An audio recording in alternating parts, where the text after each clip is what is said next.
నువ్వు ఒక union cabinet minister, నేను ఒక స్టేట్ చీఫ్ మినిస్టర్. మన ఇద్దరి మధ్యలో సత్సంబంధాలు ఉండాలి, మన ఇద్దరం కలిసి రాష్ట్రానికి నిధులు తీసుకురావాలి, మన నగరాన్ని అభివృద్ధి చేసుకోవాలని మాత్రమే నేను అడిగిన.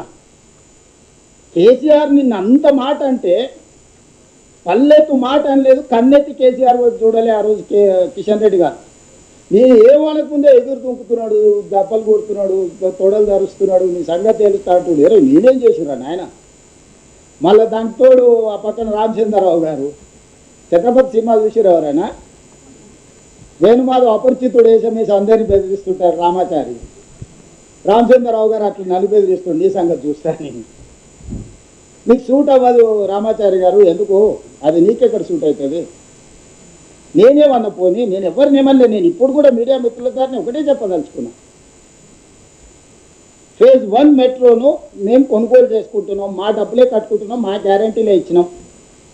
మా కర్మ బాగలేక ఇండియన్ రైల్వే ఫైనాన్స్ కార్పొరేషన్ కేంద్ర ప్రభుత్వ రంగ సంస్థ దగ్గర అప్పు మొత్తం ఒప్పందాలు సంతకాలు పెట్టుకున్నాం, అంతా అయిపోయింది.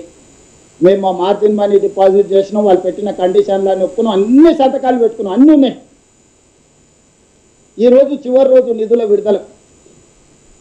ఈరోజు విడుదల చేస్తావా లేదా కిషన్ రెడ్డి గారు? 5 గంటల వరకు బ్యాంక్ ఉంటుంది. ఇది మొదటిది. రెండో ఫేజ్ 2కి 122 కిలోమీటర్లకు విస్తరణకు కేంద్ర ప్రభుత్వం 50% భాగస్వామ్యం తీసుకుంటుందా, తీసుకోదా? ఒకవేళ తీసుకోకపోతే మాకు ఎన్ఓసి ఇవ్వండి, హెచ్ఎంఆర్ఎల్ నుంచే మేమే సేమ్ అదే ఐఆర్ఎఫ్సి నుంచి సేమ్ లోన్ తెచ్చుకొని సేమ్ మెట్రో విస్తరించుకొని ప్రజలకు మెట్రోను అంకితం చేస్తాము.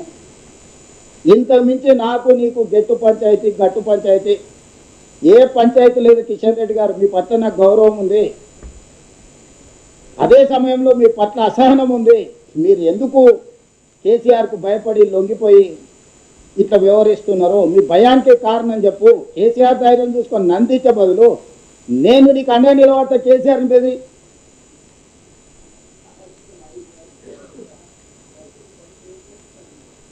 అభినందన చెప్తాం, షాలువది పోయి కిషన్ రెడ్డి గారికి పోయి షాలువ కప్పొస్తాము, సన్మానం కూడా చేస్తా అని చెప్పిన.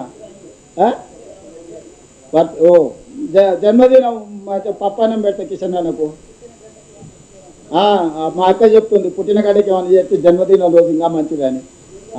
ఓ స్టేషన్కి ఆయన పేరు కోరుకుంటే ఆయన పేరే పెడతా కిషన్ రెడ్డి స్టేషన్ అని.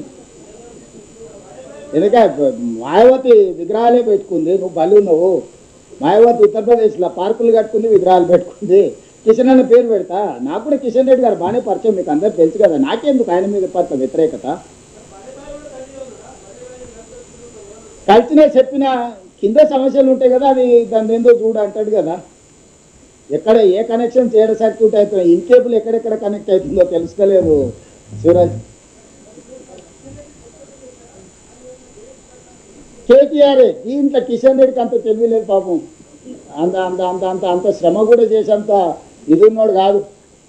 కిషన్ రెడ్డి వెనకాల కేటీఆర్ ఉన్నాడు. ఈ కుట్రలన్నీ కుతంత్రాలన్నీ కేటీఆర్ తయారు చేసి చిట్టానికి ఆ చిట్టు ప్రకారం పనిచేస్తుంది. నా స్ట్రైట్ ఆరోపణ, స్ట్రైట్ ఈ కుట్ర కేటీఆర్ది. ఈ కుట్ర కిషన్ రెడ్డి గారు సహకరిస్తుండ్రు. వీళ్ళిద్దరు కలిసి నగరానికి మెట్రో, ఎందుకంటే కేటీఆర్ 10 ఏళ్ళు వాళ్ళ కేసీఆర్ ముఖ్యమంత్రి ఉండి ఏమీ చేయలేకపోయారు, 9వ స్థానానికి దిగజారింది. ఇప్పుడు ఇది ప్రాఫిట్ మేకింగ్ బిజినెస్ చేస్తే వాళ్ళు ఆపి దాని అంచనాలు పెంచి ప్రజలకు చేసిన నష్టమంతా చర్చకు వస్తుంది. ఇవన్నీ కూడా ఉన్నాయి. పార్లమెంట్ అప్పుడు బీఆర్ఎస్ బీజేపీకి అవ్యాధానం చేసి 8 మంది ఎంపీలను గెలిపి ఎట్లా గెలిపించారో తెలుసు కదా. దానికి గురుదక్షిణ చెల్లించుకుంటున్నట్టుగా అనిపిస్తుంది.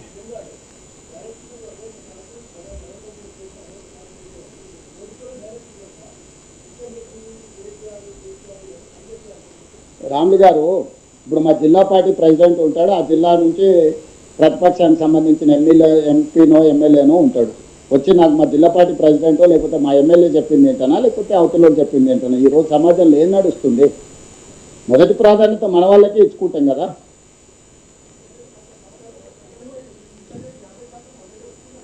ఏడొప్పుకోండు, అంబర్పేటలో ఒప్పుకున్నాడు ఆయన, పైన ఒప్పుకోలే. ఒప్పుకుంటే సంతోషం, సన్మానం చేద్దాం. రాహుల్ షాల్వా గీల్వా అంతా నీతోనే కప్పిస్తా.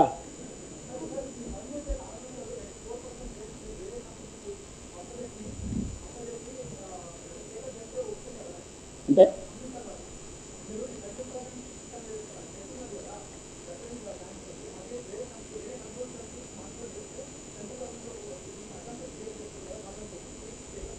ఇక నువ్వేమైనా సాయం చేసి పెడితే డెఫినెట్గా ఆలోచన చేస్తుంది మా ఫైనాన్స్ డిపార్ట్మెంట్.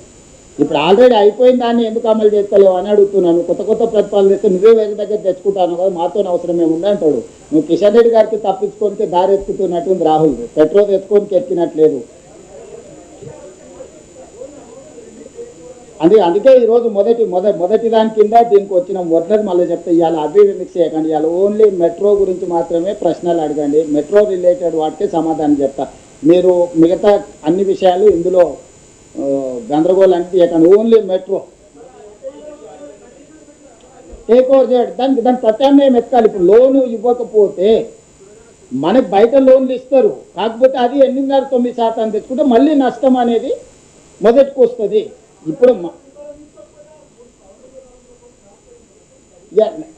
ల్యాబ్స్ ఏం కావు, అడిషనల్గా రేట్ ఆఫ్ ఇంట్రెస్ట్ నీ నెత్తి మీద పడుతూనే ఉంటుంది, పెరుగుతూనే ఉంటుంది. అది ల్యాబ్స్ అయ్యేది ఏం లేదు. ఇప్పుడు వాళ్ళు జపాన్ నుంచి లోన్ తెచ్చుకొని బ్యాంకులో వేసుకున్న దాన్ని వాళ్ళు ఏం చేస్తారో చూడాలి. వాళ్ళు మన పేరు మీద ఆల్రెడీ జపాన్ బ్యాంక్స్ నుంచి లోన్ తెచ్చుకున్నారు, ఐఆర్ఎఫ్సి అకౌంట్లో డిపాజిట్ కూడా చేసుకున్నారు. Now they have to pay interest. మనకు డిస్బర్స్ చేస్తే ఆ ఇంట్రెస్ట్ మనం చేస్తాం, వాళ్ళు మిడిల్ ఇది చేసినందుకు వాళ్ళ పర్సంటేజ్ కూడా వాళ్ళకి వస్తుంది. మాకు టేక్ ఓవర్ చేసుకోవడానికి డెడ్ లైన్ అనేది ఎల్ఎన్టీ నుంచి మాకు ఐఆర్ఎఫ్సి మధ్యలో జరిగిన ఒప్పందం మెట్రోకి ఇచ్చి తీసుకున్నాను. మనం ఇల్లు కొనుక్కున్నాం, కారు కొను, ఏదైనా కొనుక్కుంటే ఏదో ఒక టైం పెట్టుకుంటాం కదా మనము. ఈరోజు 15th, ఈరోజు మనకు వస్తే ఒక రకం, లేకపోతే రేపటికి పోతే రేపటి నుంచి జరిగే రేట్ ఆఫ్ ఇంట్రెస్ట్లు, నష్టాలు, ఆపరేషన్స్ ఇవన్నీ ట్రాన్సాక్షన్ కంక్లూడ్ కాకుండా పెండింగ్ ఉంటుంది, గాల్లో ఏలాడుతుంటుంది. అన్నీ ఉంటాయి కానీ వాటి అన్నిటి గురించి మాట్లాడదలుచుకున్నాను. ఓన్లీ పొలిటికల్ రైట్ గురించే మాట్లాడుతున్నా Srinivas. I have to see, that is why I am appealing in publicly. That is why I am trying my best to get my money. I don't want to complicate my issue.